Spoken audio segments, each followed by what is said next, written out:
మన ప్రభువైన యేసుక్రీస్తు ప్రశస్త నామంలో దేవుని ప్రియులైన మీ అందరికీ ప్రభు నామంలో వందనాలు తెలియజేస్తూ ఉన్నాను. ఈ సమయమందు మనం యోహాను సువార్త 6వ అధ్యాయాన్ని ధ్యానం చేసుకుందాము. యోహాను సువార్త 6వ అధ్యాయం. అటు తరువాత యేసు తిబెరయ సముద్రము అనగా గలిలయ సముద్రము దాటి అద్దరికి వెళ్ళెను. రోగుల ఎడల ఆయన చేసిన సూచక క్రియలను చూచి బహుజనాలు ఆయనను వెంబడించిరి. యేసు కొండ ఎక్కి అక్కడ తన శిష్యులతో కూడా కూర్చుండెను. అప్పుడు పస్కా అను యూదుల పండగ సమీపించెను. కాబట్టి యేసు కన్నులెత్తి బహుజనులు తన యొద్దకు వచ్చుట చూచి, వీరు భుజించుటకును ఎక్కడ నుండి రొట్టెలు కొని తెప్పింతుమని ఫిలిప్పును అడిగెను. గాని యేసు చేయనై యుండెనో ఏమి చేయనయుండెనో తానే ఎరిగి ఉండి అతనిని పరీక్షించుటకు అలాగడిగెను. అందుకు ఫిలిప్పు, వారిలో ప్రతివాడును కొంచెము కొంచెము పుచ్చుకొనుటకైనను 200 దేనారముల రొట్టెలు చాలవని ఆయనతో చెప్పెను. ఆయన శిష్యులలో ఒకడు అనగా సీమోను పేతురు సహోదరుడైన అంద్రెయ, ఇక్కడ ఉన్న ఒక చిన్నవాని యొద్ద 5 యవల రొట్టెలు 2 చిన్న చేపలు ఉన్నవి గాని ఇంతమందికి ఇవి ఏమాత్రము అని ఆయనతో అనగా, యేసు జనులను కూర్చుండబెట్టుడని చెప్పెను. ఆ చోట చాలా పచ్చికయుండెను గనుక లెక్కకు ఇంచుమించు 5,000 మంది పురుషులు కూర్చుండిరి. యేసు ఆ రొట్టెలు పట్టుకొని కృతజ్ఞతాస్తుతులు చెల్లించి కూర్చున్న వారికి వడ్డించెను. అలాగున చేపలను కూడా వారికిష్టమైనంత మట్టుకు వడ్డించెను. వారు తృప్తిగా తినిన తర్వాత ఏమియో నష్టపడకుండా మిగిలిన ముక్కలు పోగు చేయుడని తన శిష్యులతో చెప్పెను. కాబట్టి వారు భుజించిన తర్వాత వారి యొద్ద మిగిలిన 5 యవల రొట్టెల ముక్కలు పోగుచేసి 12 గంపలు నింపిరి. ఆ మనుష్యులు యేసు చేసిన సూచక క్రియ చూసి, నిజముగా ఈ లోకమునకు రాబోవు ప్రవక్త ఈయనే అని చెప్పుకొనిరి. రాజుగా చేయుటకు వారు వచ్చి తనను బలవంతముగా పట్టుకొనబోచున్నారని యేసు ఎరిగి మరల కొండకు ఒంటరిగా వెళ్ళెను. ప్రియశ్వాసులారా, యేసుక్రీస్తు ప్రభు ఆహారం పెట్టిన ఈ యొక్క సందర్భాన్ని 4 సువార్తల్లోనూ గ్రంథస్థం చేయబడింది. ప్రతి చోట మనం ప్రతి సువార్తలోనూ మత్తయి, మార్కు, లూకా అలాగే యోహాను నలుగురు అందించిన సువార్త గ్రంథాల్లో ఈ యొక్క సందర్భాన్ని మనం చూస్తాము. యేసుక్రీస్తు ప్రభు రోగుల విషయంలో చేస్తున్న అనేకమైన కార్యాలు, అలాగే ఆయన బోధ కూడా బాగుంది. బోధ మాటల కన్నా, ఆయన చెప్పే రాజ్య విషయాల కన్నా, సువార్త కన్నా ఎక్కువ శాతం ఈయన రోగుల పక్షాన చేస్తూ ఉన్న మంచి కార్యాలు చూసిన వారు అనేకులు కార్యాల కోసమే ఎక్కువ మంది ప్రభువు దగ్గరికి వచ్చేవారు. భౌతికమైన విషయాల కోసమే యేసుక్రీస్తుని ఎక్కువ ఆశ్రయించే జనసమూహాలు ఆ తరంలో యేసుక్రీస్తు పరిచర్య చేసిన తరంలోనూ ఉన్నవి. నేటి తరం కూడా అలాగే మన ముందున్న తరాలలో కూడా, ఇంకా చెప్పాలంటే రాబోయే తరాలలో కూడా ప్రభు రాకడ ఎప్పుడొస్తుందో అప్పటి వరకు కూడా జనులలో ఈ విధమైన పరిస్థితులు ఉంటాయి. ఎందుకంటే వారికెప్పుడు భౌతికమైన వాటి మీదే దృష్టి. కాబట్టి యేసు ప్రభు దగ్గరకు కూడా అందుకే వచ్చారు. సరే, యేసుక్రీస్తు వారికి బోధ చేశారు. అనేకమైన మాటలు తెలియచేశారు. మాటలన్నీ తెలియచేసిన పిమ్మట వారందరికీ భోజనం పెట్టాలి. అందుకే ప్రభు ఫిలిప్పుని పిలిచి, ఫిలిప్పు, వీళ్ళందరికీ రొట్టెలు ఎక్కడి నుండి తెప్పిస్తాము? ఏం చేద్దాం? అన్నట్లుగా సలహా అడిగినట్లుగా మనం యోహాను సువార్తలో చూస్తాము. అయితే ఫిలిప్ అంటారు, "అయ్యా ప్రభూ! ఇంతమందికి పెట్టాలంటే మన డబ్బు సంచి చూసాము. 200 దేనారాలున్నాయి. అవే మాత్రం సరిపోతాయి" అంటూ ఫిలిప్పు ఒక విషయం చెప్తున్నాడు. ఈలోపు సీమోను పేతురు సహోదరుడైన అంద్రెయ ఆయనొచ్చి అంటారు, "అయ్యా! అంతా వెతికితే ఒక చిన్నవాడున్నాడు. వాని దగ్గర 5 యవల రొట్టెలు, 2 చిన్న చేపలున్నాయి ప్రభు" అన్నాడు. అతను గూడా ఇదే మాట అన్నాడు. "ఇక్కడేమో ఇంచుమించు వేల మందున్నారు ప్రభువా! ఇవేం సరిపోతాయి?" ఫిలిప్పేమో "ప్రభు కొంచెం, కొంచెం, కొంచెం చప్పున వడ్డించాలన్నా ఇంతమందికి మన దగ్గరున్న ధనం సరిపోదన్నాడు." అంద్రెయ వచ్చి "ఎంత ఆహారం ఉంది. అది వీరికి సరిపోదు. వారి దగ్గరున్నదేంటి 200 దేనారాలు, 5 యవల రొట్టెలు, 2 చేపలు అంతే." మరక్కడున్నది కూర్చుండబెట్టిన వారట ఇంచుమించు 5,000 మంది పురుషులట. మరి కుటుంబాల పరిస్థితేంటి? వాస్తవంగా సుమారక్కడ స్త్రీలు, పిల్లల్ని అందరిని ఒక ఇంత లెక్కిస్తే మనం ఒక అంచనాకొస్తే 15,000కు రావచ్చు. 15,000 సంఖ్యను అంచనా వేసుకోవచ్చు. అంతమందికి ఇవెక్కడ సరిపోతాయి ప్రభూ అంటున్నారు. యేసుక్రీస్తు ప్రభువు చెప్పారు, వారందరిని కూర్చోబెట్టండి. ఎందుకంటే ఆయన ఏమి చేయబోతున్నారో ఆయన ఎరిగి ఉన్నారు. కాకపోతే ఊరికే సలహా అడిగారు. ఇంకా శిష్యుల్లో మనం ఇతర సువార్తల్లో చదివితే వారిచ్చిన సలహా విచిత్రంగా ఉంటుంది. అదేమనంటే, "ప్రభు ఎక్కడో చోటకి పంపించేయి. త్వరగా వదిలిస్తే వాళ్ళెక్కడో చోటకి వెళ్లి ఏదోకటి కొనుక్కుంటారు. మనకు ఆ భారం గూడా ఉండదని" సలహా ఇచ్చినట్లుగా కూడా చూస్తాము. అయితే ప్రభువు కాదు, వీరిని కూర్చోబెట్టండి. ఆ ఉన్న రొట్టెలు నా దగ్గరికి తీసుకొని రండి అన్నారు. వారు పంక్తులు పంక్తులుగా కూర్చున్నారు. యేసుక్రీస్తు ప్రభు చేతికి ఆ 5 రొట్టెలు, 2 చేపలు ఇయ్యబడ్డాయి. ప్రభు కన్నులెత్తి ఆకాశం వైపు అట్లా చూస్తూ, ఆ రొట్టెలను చూస్తూ, వాటిని బట్టి తండ్రికి కృతజ్ఞతాస్తుతులు చెల్లిస్తున్నారు. దేవా! మాకు ఈ ఆహారాన్ని మీరిచ్చారందుకు కృతజ్ఞతలంటూ కృతజ్ఞతాస్తుతులు చెల్లిస్తూ చెప్తున్నారు. వీటిని తీసుకొనెళ్ళి వడ్డించండి అన్నారు. ఆశ్చర్యం. వారు కూడా ప్రభువుని ఎలా చూసారో మరి. ఎందుకంటే అంతమందెక్కడ, ఇవెక్కడ ఎంతమందికి సరిపోతాయి అన్నట్లుగా చూసారేమో గాని, ప్రభు చెప్పాడుగా మాట వినాలి. ఇక విధేయులై పని చేస్తుంటే వడ్డిస్తా ఉన్నారు. వడ్డిస్తా ఉన్నారు. అందరూ తృప్తిగా తిన్నారట.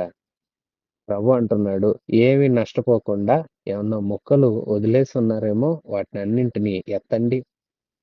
అంటే వారెత్తారు. 12 గంపలు నిండాయి. ఆశ్చర్యం. ఎందుకంటే వారి తలంపులు వేరు. ప్రభువు యొక్క ఉద్దేశ్యం వేరు. ప్రభువు ఇక్కడ గొప్ప కార్యం చేశారు. ఇది తాను తర్వాత చెప్పబోతున్న మాటలకు ఒక సూచక క్రియ. యోహాను సువార్త ఇలాగే ఉంటుంది. ప్రభు చేసే ప్రతిక్రియ ద్వారా బోధ చేస్తారు. అందుకే వీటిని సూచక క్రియలు అంటూ యోహాను వ్రాస్తూ వచ్చారు. ఇక్కడ చూడండి, ఉన్న 5 రొట్టెలు, 2 చేపలు అందరికీ పంచిపెట్టబడ్డాయి. మరందరూ ఏమన్నా కొంచెము చాలా ఒక చిన్న ముక్క త్రుంపుకొని తిన్నారా అని ఆలోచన చేస్తే కాదు, కాదు, కాదు. అందరూ తృప్తిగా భోజనం చేశారంట. ఎంత కావాలో వారి కడుపు నిండితే గాని మనిషి చాలు అంటాడు. అంతగా సమృద్ధిగా వారు తిని తృప్తి పొంది, సంతోషించి, ఇంక తినడానికి ఎక్కువైతే వదిలేసిన ముక్కలుంటవే వాటన్నింటిని ఎత్తితే 12 గంపలు. ఎంత అద్భుతం! ఎంత ఆశ్చర్యం! వీరు యేసయ్య ఏదైనా చేసే కార్యాలు, ఆయన కార్యాలు అద్భుతమైనవి. ఆయన ఏమైనా చేయగలరు. అయితే వీరు ధనాన్ని చూస్తున్నారు. ఎంతే ఉన్నాయి ప్రభు. ఆహారాన్ని చూస్తున్నారు. అది ఇంతే ఉంది ప్రభు. ఎవరిని చూడట్లేదు? ప్రభువుని చూడట్లేదు. ప్రభువు ఆయన్ని చూద్దాము. ఆయనకేది అసాధ్యం మన ముందు ఎలాంటి ఎలాంటి కార్యాలు చేశారు. చూసారు కదా వీరు. ఎంత గొప్ప కార్యాలు. అలాగే నీళ్ళు రాతి బానల్లో నింపబడితే అవి ద్రాక్ష రసాలయ్యాయి. మధురంగా మారాయి. ఇన్ని కార్యాలు రకరకాల పరిస్థితులు గుండా వారు చూసి కూడా ప్రభు వైపుకు చూడట్లే. విశ్వాసి నీవెవరి వైపు చూస్తున్నావు? దేవుని వైపు చూడు. దేవుని వైపు చూస్తే దేవుడికి తెలుసు. ఆయన ఏం చెయ్యాలో అది చేస్తారు. ప్రభువుకి అప్పజెప్పాలి. ప్రభువుని చూడాలి. వీరు కంగారు పడుతున్నారు. కానీ అక్కడ ప్రభువు చేస్తున్న అద్భుతం చూడండి. విశ్వాసులారా ఎంత సమృద్ధిగా వారికి ఆహారాన్ని పెట్టాడో. సరే, భౌతికమైన ఆహారం తింటాము. అప్పటికి కడుపు నిండుతుంది. చాలా చక్కగా తృప్తిగా అనిపిస్తుంది. అయితే కొంతసేపు గడిచేసరికి మరలా ఆకలి వేస్తుంది. కానీ ప్రభు ఈ క్రియ ద్వారా ఏమి బోధ చేయబోతున్నారో మనం చూద్దాము. ప్రజలు చక్కగా తిన్నారట, తృప్తి పొందారు. ఇక వారు యేసయ్యను రాజుని చేసేయాలనుకుంటున్నారు. బలవంతంగా పట్టుకొని ఆయన రాజుని చేసేద్దాము. ఎందుకంటే వేరే వేరే రాజులు ఎలాగున్నారు? మన దగ్గర పన్నులు వసూలు చేస్తారు. మనతో పనులు చేయించుకుంటారు. మనకే అన్నీ అప్పజెప్తారు. పన్నుల భారం మన మీద వేస్తారు. అయితే ఈ రాజు, ఈయన్ని రాజు చేస్తే ఎట్లా ఉండిద్ది? చిన్న రొట్టె ఇచ్చినా చాలు అందరికి దాన్నే పంచిపెడతాడు. ఈ రాజుంటే మనకు లాభం తప్ప నష్టం లేదు కదా! అనుకుంటూ యేసు ప్రభువునే రాజుని చేసేయాలని వారు ఆశించారు. ఆశించేసరికి ప్రభువు వారికి దొరకకుండా కొండకు కొండకు వెళ్ళిపోయారు. ఏకాంతంగా వెళ్ళిపోయారు. ఇక ఆ తర్వాత ఏం జరిగిందో మనం చూస్తే 16 వచనం నుంచి. సాయంకాలమైనప్పుడు ఆయన శిష్యులు సముద్రం నొద్దకు వెళ్లి దోణి ఎక్కి సముద్రపు అడ్డరినున్న కపెర్నహూమునకు పోవుచుండ్రి. అంతలో చీకటాయెను గాని యేసు వారి యొద్దకు ఇంకా రాలేదు. అప్పుడు పెద్ద గాలి విసరగా సముద్రము పొంగుచుండెను. వారు ఇంచుమించు 2 కోసుల దూరము దోణిను నడిపించిన తర్వాత యేసు సముద్రము మీద నడుచుచు తమ దోణి దగ్గరకు వచ్చుట చూసి భయపడిరి. అయితే ఆయన నేనే, భయపడకుడని వారితో చెప్పెను. కనుక ఆయనను దోణి మీద ఎక్కించుకొనుటకు వారిష్టపడిరి. వెంటనే ఆ దోణె వారు వెళ్ళుచున్న ప్రదేశమునకు చేరెను. యేసుక్రీస్తు ప్రభు కొండ మీదకు వెళ్ళిపోయారు. ఇక సాయంకాలం అయిపోయింది. వీరు అద్దరికి వెళ్ళిపోతున్నారు. కపెర్నహూముకు వెళ్ళిపోదామని ప్రయాణం కట్టారు. వాతావరణం అంటే సాయంత్రం అయిపోయింది. ఇక చీకటి పడింది. వాతావరణంలో కూడా మార్పొచ్చేస్తుంది. సముద్రము అలజడిగా మారిపోయింది. మారిపోయేసరికి పెద్ద గాలి వీచేసరికి వీరు దోణెను నడపలేని పరిస్థితి. ప్రభు అప్పుడు సముద్రం మీద నడుచుకుంటూ వారి దగ్గరకొచ్చారు. వారి దగ్గరకొచ్చి దగ్గరకొస్తూ ఉండేసరికి వీరేమో ఆయన్ని చూసి భయపడుతుంటే యేసయ్య చెప్తున్నారు, భయపడొద్దు నేనే. అనగానే వారు ఆయన్ని ఎక్కించుకున్నారట. దోణె తీరానికి చేరుకుంది. 22వ వచనం. మరునాడు సముద్రపుటద్దరిన నిలిచియున్న జనసమూహము వచ్చి చూడగా ఒక చిన్న దోణి తప్ప అక్కడ మరి ఒకటి లేదనియు, యేసు తన శిష్యులతో కూడా దోణి ఎక్కలేదు గాని ఆయన శిష్యులు మాత్రమే వెళ్ళిరనియు తెలుసుకొండ్రి. అయితే ప్రభువు కృతజ్ఞతాస్తుతులు చెల్లించినప్పుడు వారు రొట్టె భుజించిన చోటునకు దగ్గరనున్న తిబెరయ నుండి వేరే చిన్న దోణిలు వచ్చెను. కాబట్టి యేసును ఆయన శిష్యులను అక్కడ లేకపోవుట జనసమూహం చూచినప్పుడు వారు చిన్న దోణిలెక్కి యేసును వెదకుచు కపెర్నహూమునకు వచ్చిరి. సముద్రపుటద్దరిని ఆయన్ను కనుగొని, బోధకుడా, నువ్వెప్పుడు ఇక్కడికి వచ్చితివని అడగగా, యేసు, మీరు సూచనలను చూచుట వలన కాదు గాని రొట్టెలు భుజించి తృప్తి పొందుట వలననే నన్ను వెదకుచున్నారని మీతో నిశ్చయముగా చెప్పుచున్నాను. క్షయమైన ఆహారం కొరకు కష్టపడకుడి గాని నిత్య జీవము కలగజేయు అక్షయమైన ఆహారం కొరకే కష్టపడుడి. మనిషి కుమారుడు దానిని మీకిచ్చును. ఇందుకై తండ్రి అయిన దేవుడు ఆయనకు ముద్ర వేసి ఉన్నాడని చెప్పెను. తెల్లవారింది. జనసమూహాలు ఏ ప్రాంతంలో అయితే రొట్టె భుజించారో, తృప్తిగా భోజనం చేశారో, ఆ ప్రాంతం దగ్గరికి మరలా వెళ్లి చూస్తే ప్రభు అక్కడ కనిపించలా. కనిపించలేదని వారు వెతికారు. ఇక వేరే ధోనిలెక్కేసి వారు కూడా కపెర్నహూముకొచ్చేసారు. కపెర్నహూమునకు వచ్చేసినప్పుడు అక్కడ ప్రభువుని కనుక్కొని, "ప్రభు నువ్వెప్పుడొచ్చేసావు ఇక్కడికి?" అట్లా అంతా అడుగుతుంటే, యేసయ్య చెప్తున్నారు, "మీరు నన్ను వెతుకుతూ ఎందుకొచ్చారు? నేను సూచనలు చేశాననా? కాదు కాదు. నేను ఆహారం పెట్టానని, నేను తృప్తిగా మీకు భోజనం పెడతానని మీరొచ్చారా? క్షయమైన ఆహారం కోసం కష్టపడొద్దు. ఎందుకంటే అది మీరిప్పుడు తింటారు. కొద్దిసేపటికే ఆకలవుతుంది. అక్షయమైన ఆహారం కోసం కష్టపడండి. అది మనిషి కుమారుడు మీకిస్తారు. దానికి తండ్రి ఆమోద ముద్ర వేసి ఉన్నాడు. మీరు నా దగ్గరికి సూచనల కోసం రావద్దు. లేదంటే ఆహారం కోసం రావద్దు. అది క్షయమైపోయేది. అక్షయ ఆహారం ఉంది. దాన్ని ప్రతివారు అందుకోవాలి. ఆ ఆహారం కోసం మీరు ప్రయాసపడండి. తప్పులేదు. ఆహారం కోసం మీరు కష్టపడండి. ఇబ్బందేం లేదు అంటూ ప్రభు వారికి చెప్తున్నారు. వారు మేము దేవుని క్రియలు జరిగించుటకు ఏమి చేయవలెనని ఆయనను అడగగా, యేసు ఆయన పంపిన వాని యందు మీరు విశ్వాసముంచుటయే దేవుని క్రియ అని వారితో చెప్పాను. అప్పుడు వాళ్ళన్నారు, "అయ్యా! మేము దేవుని క్రియ చేయడం ఎట్లా? ఏం చేయాలి?" అంటే ప్రభు అంటారు, "ఆయన పంపిన వాని యందు" అంటే ప్రభువు మీద విశ్వాసముంచాలి. విశ్వాసముంచడమే దేవుని క్రియ మనలో జరుగుతున్నట్లు. ప్రభు మనల్ని అందుకే పిలుచుకున్నాడు. తండ్రి మనల్ని అందుకే ఏర్పరచుకున్నాడు.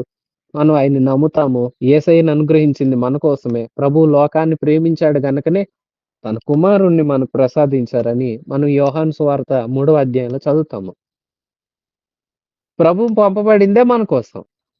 ఆయన మీద మనం విశ్వాసం ఉంచితే అదే మనం దేవుని క్రియ. అంటే దేవుని పని చేస్తున్నట్లు.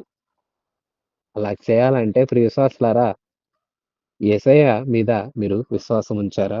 30వ వచనం. వారు అట్లయితే మేము చూచి నిన్ను విశ్వసించుటకు నీవు ఏ సూచక క్రియ చేయుచున్నావు? ఏమి జరిగించుచున్నావు? భుజించుటకు పరలోకము నుండి ఆయన ఆహారము వారికి అనుగ్రహించెనని వ్రాయబడినట్లు మన పితరులు అరణ్యములో మన్నాను భుజించిరని ఆయనతో చెప్పిరి. ప్రజలంటున్నారు, అవునా ప్రభు! అట్లయితే నువ్వు ఏ సూచక క్రియ చేస్తావు? అట్లయితే మేము విశ్వసించాలంటే, నిన్ను నమ్మాలంటే మా ముందు నువ్వేం జరిగిస్తావు? ఇదిగో భుజించడానికి ఆయన ఆహారం వారికి అనుగ్రహించెను పరలోకం నుండని వ్రాయబడింది కదా! ఆ మాట ప్రకారం మా పితరులు, మన పితరులు అరణ్యంలో మన్నాను తిన్నారు కదా! అట్లా మన్నానేమన్నా మా కోసం కురిపిస్తావా? ఎందుకంటే పరలోకం నుండి అక్షయమైన ఆహారం అని ప్రభు చెప్పారు కదా! అందుకే వీళ్ళు అడుగుతున్నారు. అప్పుడు మోషే కాలంలో మన్నా కురిసింది కదా! మాకు అలా మన్నా కురిపిస్తావా? అట్లంతా అడుగుతున్నారు. 32వ వచనం. కాబట్టి యేసు పరలోకము నుండి వచ్చు ఆహారం మోషే మీకియ్యలేదు. నా తండ్రియే పరలోకము నుండి వచ్చు నిజమైన ఆహారం మీకు అనుగ్రహించుచున్నాడు. పరలోకము నుండి దిగువచ్చి లోకమునకు జీవమునిచ్చినది దేవుడు అనుగ్రహించు ఆహారమై ఉన్నదని మీతో నిశ్చయముగా చెప్పుచున్నానని వారితో చెప్పెను. ప్రభు అంటారు, మోషే మీకేం ఆహారం ఇయ్యలా. నా తండ్రే ఇచ్చాడు. అది మన్నా. కానీ పరలోకం నుండి నా తండ్రి పంపే నిజమైన ఆహారం అది లోకానికి జీవమిచ్చే ఆహారం. అది దేవుడు అనుగ్రహించే ఆహారం. దాన్ని మీరు తినాలి అని చెప్తున్నారు. మోషే కాలంలో మన్నా తండ్రి ఇచ్చాడు. కానీ ఈ కాలంలో ఆ మన్నా కన్నా శ్రేష్టమైన మంచి ఆహారం తండ్రి మీకు అనుగ్రహించగోరుతున్నాడు. దాన్ని తండ్రి మీకు అనుగ్రహిస్తూ ఉంటుండగా మీరు ఆ ఆహారాన్ని స్వీకరించాలది ప్రభువు వారితో చెప్తుంటే వారిలాగ అంటున్నారు. 34 వచనం. కావున వారు ప్రభువా ఈ ఆహారం ఎల్లప్పుడూ మాకు అనుగ్రహించమనిరి. అందుకు యేసు వారితో ఇట్లనెను. జీవాహారము నేనే. నా యొద్దకు వచ్చువాడు ఏమాత్రం ఆకలిగొనడు. నా యందు విశ్వాసముంచువాడు ఎప్పుడునూ దప్పికొనడు. మీరు నన్ను చూచియుండియు విశ్వసింపక ఉన్నారని మీతో చెప్పితిని. తండ్రి నాకు అనుగ్రహించు వారందరూ నా యొద్దకు వత్తురు. నా యొద్దకు వచ్చు వారిని నేనెంత మాత్రమును బయటకు త్రోసివేయను. నా ఇష్టము నెరవేర్చుకొనుటకు నేను రాలేదు. నన్ను పంపిన వాని చిత్తము నెరవేర్చుటకే పరలోకము నుండి దిగివచ్చి తిని. అందుకు నాకు అనుగ్రహించిన దాని అంతట్లో నేనేమియు పోగొట్టుకొనక అంత్య దినమున దాన్ని లేపుటయే నన్ను పంపిన వాని చిత్తమై ఉన్నది. కుమారుని చూచి ఆయన యందు విశ్వాసం ఉంచు ప్రతివాడు నిత్య జీవం పొందుటయే నా తండ్రి చిత్తము. అంత్య దినమున నేను వానిని లేపుదును. ప్రభు అంటారు, ప్రజలు అడుగుతున్నారు, పరలోకం నుండి తండ్రి మీకు ఆహారం ఇస్తారు అంటంటే ప్రజలంటారు, అయ్యా ఆ ఆహారం మాకెప్పుడు ఇవ్వవా? ఎల్లప్పుడూ ఇవ్వవా? అట్లా అంతా అడుగుతుంటే యేసయ్య చెప్తారు, జీవాహారం నేనే. మీరు వెదికే నిజమైన ఆహారం. జీవమిచ్చే ఆహారం. ప్రియవిశ్వాసి, మీకు జీవం కలగాల? అయితే యేసే జీవాహారం. ఇది నిజమైన ఆహారం. యేసుక్రీస్తు ప్రభువుని విశ్వసించాలి. ఆయన చెప్తున్నారు, జీవాహారం నేనే. నా యొద్దకు వచ్చువాడు ఎంత మాత్రం ఆకలిగొనడు. ముందు అధ్యాయాల్లో మనం చదివాం, నేనే జీవజలం అన్నాడు. ప్రభువు జీవజలం. ఇక్కడ చెప్తారు, నేనే జీవాహారం. అలాగే మనం మరికొంత ముందుకు వెళితే, నేనే నిజమైన ద్రాక్షావల్లి. నేనే మార్గము, సత్యము, పునరుత్థానము, జీవము నేనే. నేనే, నేనే, నేనే అంటున్నాడు ప్రభు. నిజమే, సమస్తము ఆయనే. సమస్తము ఆయనకే. సమస్తము ఆయన ద్వారానే కలిగాయి. నీవు నేను ఆయన ద్వారానే కలిగాము. ఆహారం నిజమైనది. అది దేవుడిచ్చేది. దేవుడు పంపే నిజమైన ఆహారాన్ని నేనే. నా యందు విశ్వాసం ఉంచువాడు ఆకలిగొనడు. ఎందుకంటే నేను జీవాన్ని ఇచ్చే ఆహారాన్ని. నా దగ్గరకు వచ్చిన వారు జీవాన్ని పొందుకుంటారు. ఎందుకంటే నేను నా అంతట నేను నాకు కావాల్సింది చేయడానికి రాలా. నా తండ్రి చిత్తాన్ని చేయడానికి వచ్చాను. ఏంటి నా తండ్రి చిత్తం అంటే, నా తండ్రి నాకు ఎవరిని అనుగ్రహించాడో వారందరికీ నేను జీవాన్ని ఇస్తాను. నేను ఎందరికైతే జీవాన్ని ఇస్తానో, ఆ జీవాన్ని పొందుకున్న ప్రతివాడు అంత్యదినాన లేపబడతాడు. ప్రియవిశ్వాసి, మాటలు అర్థమవుతున్నాయా? గ్రహిస్తున్నావా? యేసు జీవ ఆహారం. జీవమిచ్చే ఆహారం. యేసయ్య వాక్యం. ఈ వాక్యమైన యేసు జీవమిచ్చే ఆహారమయ్యున్న దేవుని వాక్యమయ్యున్న క్రీస్తు. మనలో ఉంటే మనలో జీవం కలుగుతుంది. వాక్యం ఉన్నవాడు పాపం చేయలేడు. ఎవనిలో అయితే వాక్యం ఉంటుందో, దేవుని మాటలుంటాయో వారు పాపంలో పడరు. పాపంలో చేరని వారు పరిశుద్ధులుగా మారతారు. ప్రభు దగ్గరకొచ్చేవారు పాపాలు ఒప్పుకుంటారు. పాపాలు విడిచిపెడతారు. మరలా పాపం చేయకుండా జాగ్రత్త పడతారు. తండ్రికి నచ్చేటట్లుగా మారతారు. ప్రభువు పోలికను ధరించుకుంటారు. ప్రభువులాగా లోకంలో నడుచుకుంటారు. ఇలాంటి వారిని ప్రభు వారి జీవం ప్రభు ఇచ్చింది గనక, వారిలో దేవుని మాటలున్నాయి గనక, వారు తమ కాలం ముగించి ఒకవేళ వెళ్ళిపోయినా, ప్రభువు వేవేల దూతల పరివారంతో వచ్చినప్పుడు, ఇదిగో ఇటు వారందరినీ ఆయన లేపుతాడు. వారు నిత్య జీవానికి పాత్రలవుతారు. క్షయమైన ఆహారం నుండి తింటాము, మరలా ఆకలుకుంటాము. ఈ జీవమిచ్చు దేవుని వాక్యం అనే ఆహారాన్ని భుజించుతారు. దాని చేత తృప్తిపరచబడతారు. అది జీవాన్ని ఇస్తుంది. అది ఏ జీవం అంటే, ఆ వాక్యమే మనల్ని సరిచేస్తుంది. ఆ వాక్యమే మనల్ని శుద్ధి చేస్తుంది. శుద్ధి చేసి మనకు రక్షణ ప్రసాదిస్తుంది. మనం రక్షణ పొందుకున్నామంటే, శుద్ధి చేయబడ్డామంటే, వాక్యానుసారంగా నడుస్తున్నామంటే, మనం పరలోక రాజ్యం వెళ్తాం. సాధారణమైన ఆహారం మనల్ని మరలా కొన్ని గంటలకు ఆకలికి గురి చేస్తుంది. కానీ దేవుని వాక్యం మనల్ని పరలోక రాజ్యానికి చేరుస్తుంది. ప్రియ విశ్వాసి, వింటున్నావు కదా? ఆలకిస్తున్నావా? శ్రద్ధ నిలుపుతున్నావా? యేసే నిజమైన ఆహారం. జీవమిచ్చు ఆహారం. జీవమిచ్చు ఆహారమయ్యున్న యేసుని నీవు భుజిస్తూ ఉన్నావా? వాక్యాన్ని ధ్యానం చేస్తున్నావా? శ్రద్ధ నిలుపుతున్నావా? అలా నిలిపితే నీవు తండ్రి చేత నిర్ణయించబడుంటే, తండ్రి ఎవరిని ఎవరినైతే నిర్ణయించాడో మనుషులందరినీ తండ్రి నిర్ణయించాడు. నిర్ణయించిన వారిలో ఎందరైతే ప్రభువు దగ్గరకొస్తారో వారు త్రోసివేయబడరు. వారు ప్రభుతో కూడా ఉంటారు. ప్రియ విశ్వాసి, మనం దేవుని దగ్గరికి ఇంకా ఎవరైతే రాలేదో వారికి దేవుని జీవమైన మాటలు అందించాలి. వారు ప్రభు దగ్గరకొచ్చారో వారు ఈ జీవ ఆహారాన్ని భుజిస్తారు. జీవాహారాన్ని తీసుకున్న వారు నిత్యము జీవిస్తారు. అంటే పరలోక రాజ్యానికి హక్కుదారులవుతారు. పరలోక రాజ్య భాగ్యాన్ని పొందుకున్న వారందరూ నిత్యము జీవించేవారని పిలువబడతారు. ఎందుకంటే పరలోకం నిత్య జీవం. అది ఎవరికి దొరుకుతుందంటే జీవాహారమైన యేసయ్యను విశ్వసించిన వారిని. ఆయన నామమందు విశ్వాసం ఉంచాలి. ఈయన ఇచ్చు ఆహారం మనం స్వీకరించాలి. ఈ జీవం ఇచ్చు ఆహారం అంటే మనల్ని జీవింపచేస్తుంది. అది దేవుని మాట. అది నీలో నాలో ఉంటుంది. మనకు జీవాన్ని కలిగిస్తుంది. ప్రియ విశ్వాసులారా, మనము ఈ ఆహారాన్ని స్వీకరించాలి.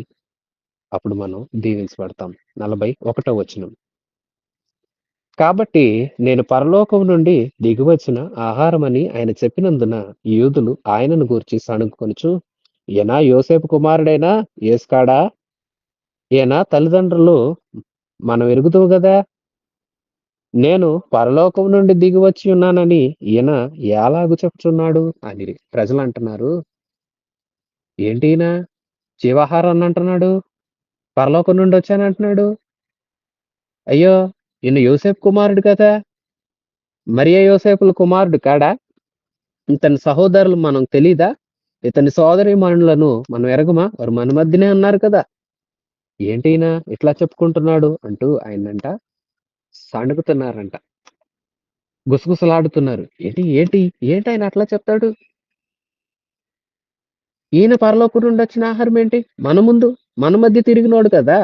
ఈయన తల్లిదండ్రులు ఎవరో మనకు తెలుసు కదా! అంటూ మాట్లాడుతూ ఉన్నారు.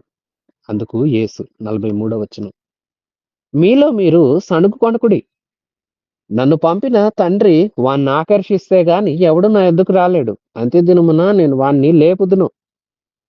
వారందరూ దేవుని చేత బోధింపబడుదురని ప్రవక్తల లేఖనాల్లో వ్రాయబడి ఉన్నది గదా!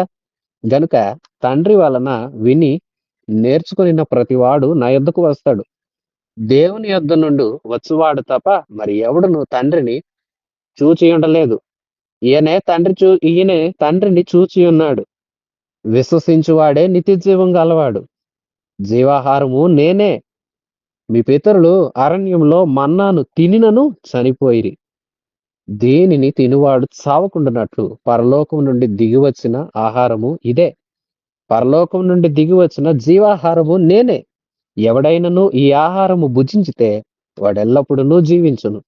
మరియు నేనిచ్చు ఆహారము లోకమునకు జీవము కొరకై నా శరీరమే అని మీతో నిశ్చయముగా చెప్పుచున్నాను అనెను. వాళ్ళలా సణుక్కుంటుంటే ప్రభు అంటారు, మీరు మీలో సణుక్కోవద్దు. మీరు మీలో కంగారు పడొద్దు. మీలో మీరు ఇబ్బంది పడొద్దు. ఏంటి? నన్ను తండ్రే పంపాడు. ఆ విషయాలు మనుషులు అయిన మీకు అర్థం కావాలంటే మిమ్మల్ని కూడా నా తండ్రి ఆకర్షించాలి. దేవుని చేత ఎందరైతే ఆకర్షించబడతారో వారే నా దగ్గరకొస్తారు. నా దగ్గరికి వచ్చేవారే నన్ను తెలుసుకుంటారు.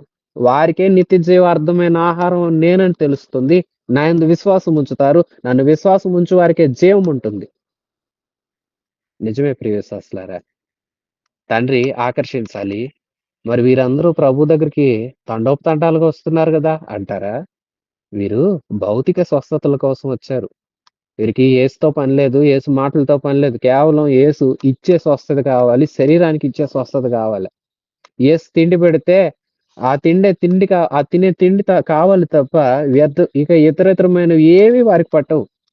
పరలోకం గురించి చెప్పినా పట్టదు. లేదంటే అద్భుతాలు వారి కళ్ళ ముందే చేసిన వాళ్ళ కళ్ళు వాటిని చూడవు. చూసినా మహింపరచలేవు. ఆ సమయానికి మహింపరిచి, ఆ సమయానికి దేవునికి భయపడినట్లుగా ఉండి మరలా వాటిని మర్చిపోయే నేత్రాలు, హృదయాలు కలిగిన వారు. కానీ తండ్రి చేత ఆకర్షించబడిన వారు ఎవరైనా సరే వారు యేసుక్రీస్తు యందు నిలుస్తారు. ఆయన మాటలేంటో చెవిన పెడతారు. ఆ మాటలను అర్థం చేసుకుంటారు. ఎందుకంటే వారందరూ దేవుని చేత బోధించబడతారు. యెషయా గ్రంథం 54:13లో మనం చదువుతాము. మీ పిల్లలు యెహోవా చేత బోధ నొందుతారు. వారికి అధిక విశ్రాంతి కలుగుతుందని యెషయా గ్రంథంలో మనం చదువుతాం. ఆ మాటని ఇక్కడ ప్రభు ఎత్తి మాట్లాడుతున్నారు. ఆ మాటలు ఎవరైతే తండ్రి చేత ఉపదేశం పొందుతారో, ఆ ఉపదేశం పొందిన వారికి కుమారుడెవరో తెలుస్తుంది. కుమారుడెవరో తెలుసుకుంటేనే వారికి జీవం కలుగుతుంది. ఎందుకంటే, నేను పరలోకం నుండి దిగి వచ్చిన జీవాహారాన్ని తండ్రిని చూసినవాడు యేసు ఒక్కడే. ఆ యేసే చెప్తున్నాడు. జీవాహారాన్ని నేనే, పంపబడిన వాడిని నేనే. నా యందు విశ్వాసం ఉంచువాడే జీవం గలవాడు. విశ్వసింపని వాడు జీవం లేనివాడవుతాడు. లోకానికి జీవమిచ్చే ఆహారాన్ని నేనే. దీనిని తినివాడు సావకుండునట్లు పరలోకం నుండొచ్చిన ఆహారం నేనే. మన్నా అంటారా? మోషే కాలంలో తండ్రి ద్వారా అనుగ్రహించబడిన మన్నా తిన్న మీ పితరులందరూ మరణించారు. కానీ పరలోకం నుండి దిగి వచ్చిన జీవాహారమైన నన్ను భుజించితే వారు నిత్య జీవానికి పాత్రులవుతారు. సూచనగా ప్రభువు చెప్తున్నారు. పరలోకం నుండి దిగివచ్చిన జీవాహారం నేనే. ఎవడైనా ఈ ఆహారం భుజించితే వాడెల్లప్పుడూ జీవించును. మరియు నేనిచ్చు ఆహారం లోకమునకు జీవకరమైన, జీవము కొరకైన నా శరీరమే. నా శరీరాన్నే నేను ఆహారానిగా ఇస్తున్నాను. ప్రియశ్వాసులారా, యేసుక్రీస్తు వాక్యం ఆదిలో ఉన్న వాక్యం. ఆ వాక్యం శరీరాన్ని ధరించి భూమి మీదకు అవతరించిన పరిశుద్ధ దేవుడు. ఆ శరీరం చేత ఆయన జీవించాడు. జీవించి ఆ శరీరాన్ని మన పాపాల కోసం సిలువలో మరణానికి అప్పజెప్పాడు. ఇప్పుడు ఆ దేవుణ్ణి విశ్వసిస్తే, ఈ జీవాహారాన్ని భుజిస్తే మనం కూడా నిత్య జీవం కలిగి ఉంటాము. మీరు క్షయమైన ఆహారం కోసం కష్టపడుతున్నారు. అక్షయమైన వాటి కోసం ప్రయాసపడండి. గతించిపోయే వాటిల కోసం, నిలవని వాటిల కోసం మనం ప్రాకులాడుతా ఉంటాము. స్థిరమైనది మనకు మేలు చేకూర్చే దానికోసం మనం ఎక్కువ ప్రయాసపడం. చాలామంది ఇదే రీతిన నేటి దినాల్లో ఉన్నారు. ప్రియశ్వాసి, నువ్వెలా ఉన్నావు? నీకు జీవం ఇచ్చి మేలు చేసే దేవుని కోసం ప్రయాసపడుతున్నావా? లేదా వ్యర్థంగా ప్రయాసపడుతున్నావా? ఒకడు పడే ప్రయాస వ్యర్థము. వాడు పడే ప్రయాస గాలి కోసం పడినట్లుగా ఉంటుందని, గాలిని పట్టుకోవడానికి పడినట్లుగా ఉంటుందని ప్రసంగి గ్రంథకర్త చెప్తాడు కదా! దినమంతా నీవు చేతులు నిండా గాలిని పట్టుకొని చేతులు మూసి ఉంచి ఎంత గాలిని సమకూరుస్తావు? మరలా నీ చేతులు విప్పగానే గాలి నీ చేతిలో ఉంటుందా? లేదు కదా! అలాగే లోకంలో ఉన్నవి అన్నీ అటువంటివే. ఈ లోకంలో నీవుండగా, నీ శరీరంలో దేవుడిచ్చిన ప్రాణము, ఆత్మ ఉండగా, నీవు పరలోక రాజ్య వ్యాప్తి కోసం, అలాగే పరలోక రాజ్యంలో నీ స్థానం కోసం నీవు ప్రయాసపడాలి. లోకంలో నీ పోషణ చూసుకోవాలి. లోకంలో నీకు ఇయ్యబడిన కుటుంబ బాధ్యత నీవు నెరవేర్చుకోవాలి. అయితే ఇదే లోకంలో నీవు చేరవలసిన గమ్యస్థానమైన పరలోకం కోసం నీవు కష్టపడాలి. తెలుసుకుంటున్నావా? ఈ మర్మాన్ని గ్రహిస్తూ ఉన్నావా? గ్రహిస్తూ ఉంటే జీవాహారమైన యేసు వద్దకు ఇప్పుడే రా. యేసే జీవమిచ్చు ఆహారం. ఆయన ఇచ్చు జీవము తన వాక్కే. వాక్కు ద్వారా జీవమిస్తాడు. ఈ జీవం కలిగిన వాక్కులతో నీవు తృప్తిపరచబడుతూ ఉన్నావా? 52వ వచనం. యూదులు ఈయన తన శరీరమును ఎలాగు తిననీయగలడని ఒకనితో ఒకడు వాదించిరి.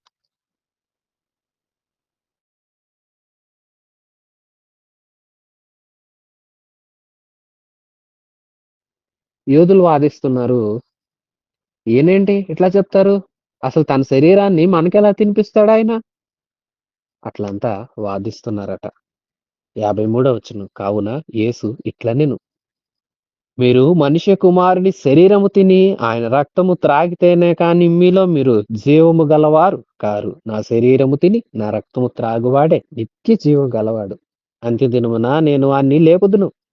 నా శరీరము నిజమైన ఆహారము, నా రక్తము నిజమైన పానము అయ్యున్నది. నా శరీరము తిని నా రక్తము త్రాగువాడు నాయందు నేను వానియందు, నాయందు వాడును వానియందు నేనును నిలిచి ఉండుము.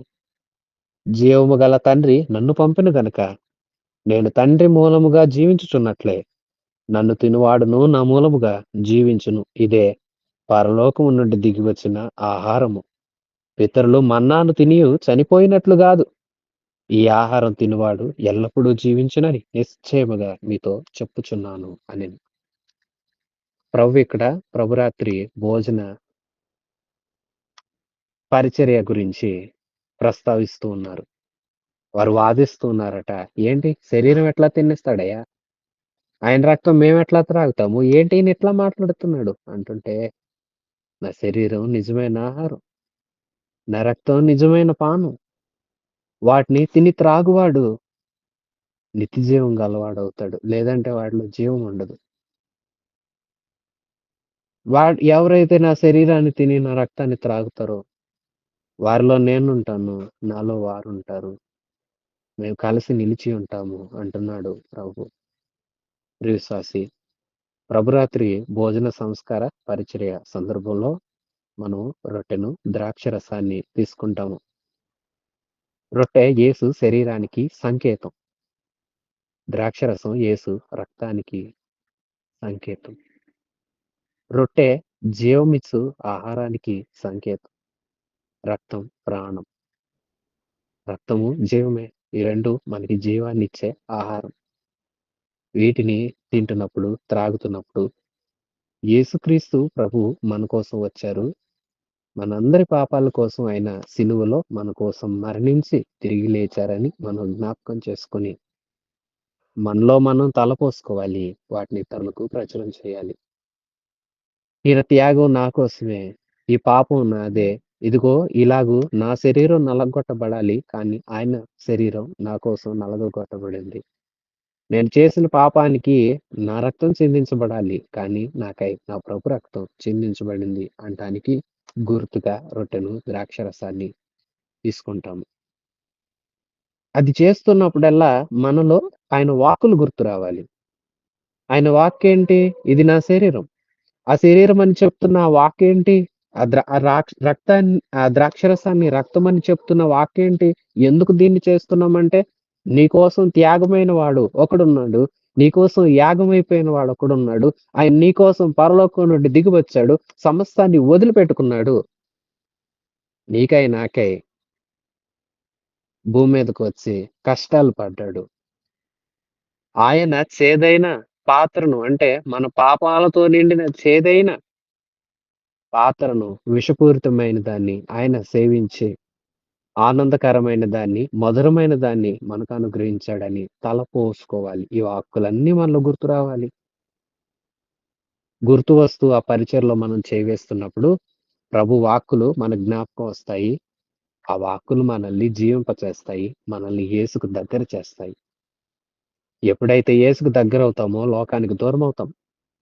ఎప్పుడైతే లోకానికి దూరమవుతూ వస్తామో మనలో నుండి పాపం దూరమవుతూ వస్తుంది. మనలో అసూయ దూరమవుతుంది. మనలో ప్రభుకి నచ్చనివి దూరమవుతాయి. మనలో వేషధారణ దూరమవుతుంది. మనకు భక్తి పెరుగుతుంది. మనలో పరిశుద్ధత పెరుగుతుంది. అవన్నీ పెరగటం కోసం, పోవాల్సినవి పోవటం కోసం ఈ పరిచర్యలో మనం పాలుపందులు పంచుకుంటాం కదా! ఆ పరిచర్యను సూచిస్తూ ప్రభు చెప్తున్నాడు.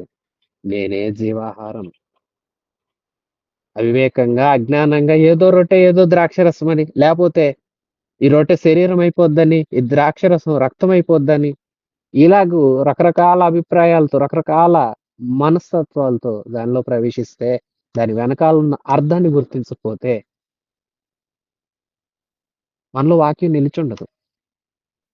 ఎవరైతే యోగ్యమైన మనసుతో దాని వెనకాలన్న ఆంతర్యాన్ని గుర్తిస్తూ ఆ పరిచర్య చేస్తారో, వారిలో జీవం ఇచ్చి దేవుని మాటలు నిలుస్తాయి. ఆ మాటలు దేవునికి దగ్గర చేస్తాయి.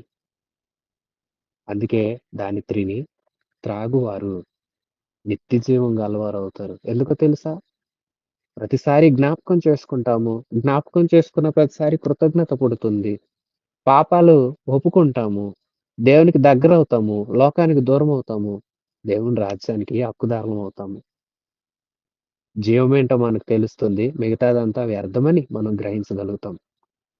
అలా గ్రహించాలంటే ఆ జీవాహారం మనం తీసుకోవాలి. నేనే జీవమిచ్చు ఆహారం. ఒకటి దేవుని వాక్కు. దానికి సంకేతంగా దేవుడు రొట్టె ద్రాక్షరసాన్ని కూడా సూచిస్తూ ఉన్నారు. నా శరీరం, నా రక్తం అంటున్నారు. ఇవన్నీ ఏంటంటే మనకి నిత్య జీవం కలిగించటం కోసమే. అందుకు ఇవి దోహదపడాలి అంతే తప్ప వ్యర్థంగా వీటిని ఆచరించరాదు. ఇవే మనం జ్ఞాపకం ఉంచుకోవాల్సిన విషయాలు. ఈ మాటలట అనేకుల మనసులకు కఠినంగా నిలిచాయట. 59వ వచనం. ఆయన కపెర్నహూములో బోధించుచు సమాజ మందిరంలో ఈ మాటలు చెప్పెను. ఆయన శిష్యులలో అనేకులు ఈ మాట విని, ఇది కఠినమైన మాట. ఇది ఎవడు వినగలడని చెప్పుకొనిరి. అందరూ అనుకుంటున్నారు ఇది కఠినమైంది. అసలు ఈ మాటలు ఎట్లా వింటాం? ఇవెలా చేయగలుగుతాం? అనుకుంటూ ఉంటే 21వ వచనం. యేసు తన శిష్యులు దీన్ని గూర్చి సణుగుకొనుచున్నారని తనకు తానే ఎరిగి వారితో ఇట్లనెను. దీని వలన మీరు అభ్యంతరపడుచున్నారా? అలాగైతే మనుష్య కుమారుడు మునుపున్న చోటుకు ఎక్కుట మీరు చూచిన యెడల ఏమందురు? ఆత్మయే జీవింపచేయుచున్నది. శరీరం కేవలం నిష్ప్రయోజనం. నేను మీతో చెప్పుచున్న మాటలు ఆత్మయే జీవమై ఉన్నవి. మీలో విశ్వసింపని వారు కొందరున్నారు. ప్రభు అప్పుడు అంటున్నారు, ఏంటి మీకు అభ్యంతరాలు పడుతున్నారా? ఏంటి ఎవరు తినగలరు? ఎవరు తాగరు అన్నట్లుగా ఏంటి ఈ మాటలేంటి అనుకుంటున్నారా? కఠినం అనుకుంటున్నారా? అయితే వినండి. మీరు దీన్ని చెయ్యాలి. మీరు మనిషి కుమారుడు ఎక్కడి నుండొచ్చారో అక్కడికి మరలా ఎక్కి వెళ్ళటం చూస్తారు. నేనే దిగి వచ్చిన జీవాహారాన్నంటే మీరు నమ్మట్లేదా? అయితే ఎక్కి వెళ్ళటం చూస్తారు. మీరు తెలుసుకోండి ఆత్మే జీవింపజేస్తది గానీ శరీరం గాదు. శరీరం కేవలం నిష్ప్రయోజనం. ఇది మట్టిలో కలిసిపోతుంది. ఆత్మ దేవుని దగ్గరకు చేరాలి. దేవుని దగ్గరకు చేరాలంటే ఆత్మలో జీవం ఉండాలి. ఆత్మలో జీవం ఉండాలంటే ఈ జీవాహారం మీరు తీసుకోవాలి. అయితే మీలో విశ్వసింపని వారు కొందరున్నారు అని ప్రభువు సూటిగా చెప్పేశారు. 64 వారితో చెప్పెను. విశ్వసింపని వారెవరు? తన్ను అప్పగింపబావు వాడు ఎవడో మొదటి నుండి యేసునకు తెలియను. మరియు ఆయన తండ్రి చేత వానికి కృప అనుగ్రహింపబడుట కంటే ఎవడును నా యొద్దకు రాలేడని ఈ హేతువును బట్టి మీతో చెప్పిదునెను. అప్పటి నుండి ఆయన శిష్యులలో అనేకులు వెనుక తీసి మరి ఎన్నడూను ఆయన్ను వెంబడింపలేదు. విశ్వాసులారా చూసారా? కొందరంట యేసుక్రీస్తు ప్రభువుని ఆ మాటలు చెప్పాకంట చాలా మంది ఆయన వెంబడించడానికి మానేసి ఇంకెప్పటికి ఆయన దగ్గరికి రాకుండా హృదయాన్ని కఠినం చేసుకొని వెనక్కెళ్ళిపోయారంట. విశ్వాసి నువ్వు కూడా హృదయాన్ని కఠినపరుచుకొని దేవునికి దూరం అవుతున్నావా? లేదా హృదయం తెరిచి దేవుని మాటలు విని ఇంకా దగ్గరవుతున్నావా? ఎలా ఉన్నావు? ఆలోచించు. 67వ వచనం. కాబట్టి యేసు మీరు కూడా వెళ్ళవలెనని ఉన్నారా? అని 12 మందిని అడగగా సీమోను పేతురు ప్రభువా ఎవని యొద్దకు వెళ్ళుదుము? నీవే నిత్య జీవపు మాటలు గలవాడవు. నీవే దేవుని పరిశుద్ధుడివని మేము విశ్వసించి ఎరిగి ఉన్నామని ఆయనతో చెప్పెను. అందుకు యేసు నేను మిమ్మును 12 ఏర్పరచుకొనలేదా? మీలో ఒకడు సాతాను అని వారితో చెప్పెను.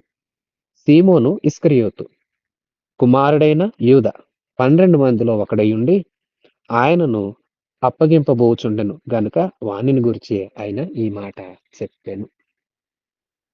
యేసుక్రీస్తు శిష్యుల బృందాన్ని ఒక పెద్ద బృందాన్ని ఏర్పాటు చేసుకున్నారు. ఆ బృందంలో వారు ఈ మాటలు విన్న తర్వాత వెనక్కి తీశారట. అయితే 12 ఉన్నారు. వీరు అపోస్తలులుగా ప్రభు చేత పిలువబడ్డారు. అప్పుడు అపోస్తలులను ప్రభు అడుగుతున్నారు, మరి మీరు వెళ్ళిపోవరా? మీరు వెళ్ళాలనుకుంటున్నారా? అట్లంతా అడిగేసరికి వారన్నారు, పేతురు అంటారు, ఎక్కడికెళ్తామయ్యా? నిత్య జీవం ఇచ్చే మాటలు చెప్పేవాడు నీవే కదా! నిన్నొదిలేసి మేమెక్కడికి పోతాము? నీవే దేవుని పరిశుద్ధుడవు. దేవుని దగ్గర నుండి వచ్చిన వాడవు. మేము ఎరుగుతాం ప్రభు. మాకు తెలుసు. మేము విశ్వసించాం. మేము ఎరిగి ఉన్నాం. అంటంటే ప్రభు అంటారు, అవునా? నేను 12 మందిని ఏర్పాటు చేసుకున్నా కదా! అయితే మీలో ఒకడు సాతానుగా ఉన్నాడు. సాతానికి అనుచరుడిగా, సాతాను కోసం హృదయం తెరిచిన వాడుగా ఉన్నాడు. ఎవరంటే అతను యేసుక్రీస్తు ప్రభువుని అప్పగింపబోచున్న సీమోను ఇస్కరియోతు కుమారుడైన ఇస్కరియోతు యూదా. ఈ యూదానే ధనాశ చేత నిండిన వాడై సాతానికి తన హృదయపు తలుపులు తెరిచి అందులో యేసుక్రీస్తును ఉంచకుండా సాతానుకు సంబంధించిన ఆలోచనలు, క్రియలను భద్రం చేసుకున్నాడు. నిత్య జీవపు మాటలిచ్చే ప్రభువుండుంటే పరలోకం పొందేవాడు గానీ, సాతానికి సంబంధించిన హేయమైన వాటిని అతనిలో నిలుపుకుంటూ, మనసులో ఆలోచనలు పెట్టుకుంటూ, దేవునికి అంతకంతకు దూరమవుతూ వచ్చాడు. ఇతగాడు నరకానికి పాత్రుడయ్యాడు. ఇతను తప్పిపోయాడు. శిష్యులు వెనక్కి తీశారు. అయితే 11 అపోస్తలులు ప్రభుతో కూడా ఉన్నారు. విశ్వాసులారా, అధ్యాయాన్ని విన్నారు కదా! ఆరంభంలో మనం చూస్తాము. యేసుక్రీస్తు ప్రభు భౌతికమైన ఆహారాన్ని 5 రొట్టెలను, 2 చేపలను 5,000 మంది పురుషులున్నారు. అలాగే ఇంకా అనేకులున్నారు. వారందరికీ ఆహారాన్ని పంచిపెట్టాడు. అనంతరం ఆయన వెళ్ళిపోతే జనసమూహాలు ఆయన కనుగొని వెదుకుచు కపెర్నహూముకు వెళ్ళిపోతే, వారందరూ వచ్చినప్పుడు ప్రభువు వారితో, "క్షయమైన ఆహారం కోసం కష్టపడొద్దు. మీరు దానికోసం వచ్చారని నాకు తెలుసు." ఎందుకు ప్రభు అట్లా అన్నాడంటే యేసు, అందరిని ఎరిగినవాడు యేసు. అందరి హృదయ అంతర్యములను ఎరిగినవాడు గనుక. అప్పుడు వాళ్ళంటారు, "ఏంటి ప్రభువా అట్లా అంటావు? ఏ సూచక్రియ చూపుతావు? ఏంటి నీ మాటలేంటి? పితరులకు దేవుడు ఆహారం అనుగ్రహించునని వ్రాయబడి ఉంది కదా!" అట్లంతా అంటే జీవాహారాన్ని నేనే. పితరులు తినిన మన్నా తిని కూడా చనిపోయారు. అది పరము నుండి వచ్చినదే అయినప్పటికీ తిన్నారు గాని చనిపోయారు. కానీ నిజమైన జీవాహారం నేనే. ఈ ఆహారాన్ని తినువాడు సావడు, ఎన్నడు ఆకలిగొనడు, నశించిపోక నిత్య జీవం పొందుతాడు. ఆహారం నిజమైనది. అది నా శరీరం. నా రక్తం నిజమైన పానం. వీటిని తిని త్రాగువాడు నిత్యజీవం గలవాడవుతాడు. అంత్య దినాన నేను వాడిని లేపుతాను. వాడిని జ్ఞాపకం చేసుకుంటాను. అంటంటే ఎవరు తింటారు? ఎవరు త్రాగుతారు? ఏంటీయన అంటూ కఠినంగా అనేకులెళ్ళిపోయారు. అపోస్తలుల్లో ఒకడైన పేతురు సాక్ష్యం చూడండి. ప్రభు, నీవు నిత్య జీవము మాటలు గలవాడవు.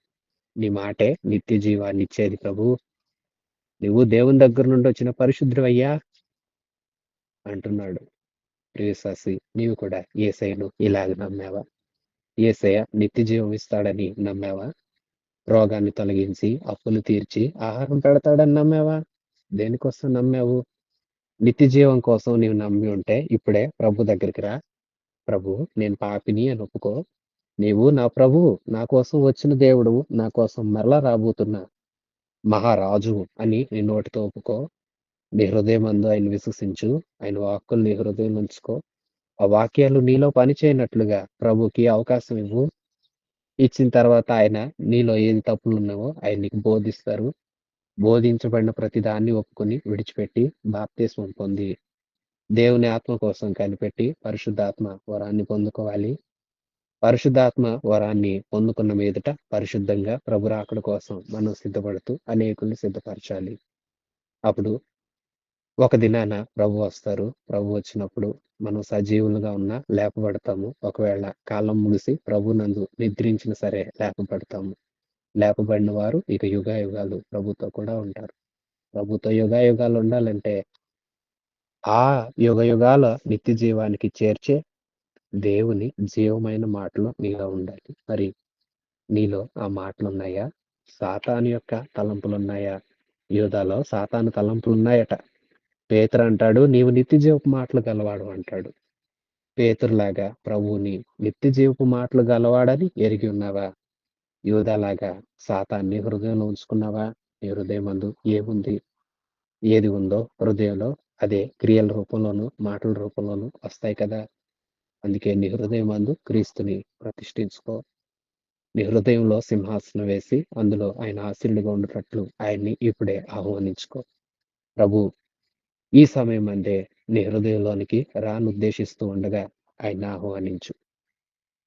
ఆయన్ని ఆహ్వానించిన వారు ఆయనతో, వారు వారితో ఆయన ఉంటారు. ఆయనతో మనము ఆయనతోనూ ఉందుముగాక. ప్రభు అలాంటి కృప మనకు ప్రసాదించునుగాక. ఆమేన్. మన రక్షణకర్త అయిన యేసయ్య కృప, సృష్టికర్త అయిన తండ్రి ప్రేమ, ఆదరణకర్త అయిన పరిశుద్ధాత్మ సహాయం మనందరికీ సదాకాలం తోడై ఉండి నడిపించునుగాక. ఆమేన్. God bless you.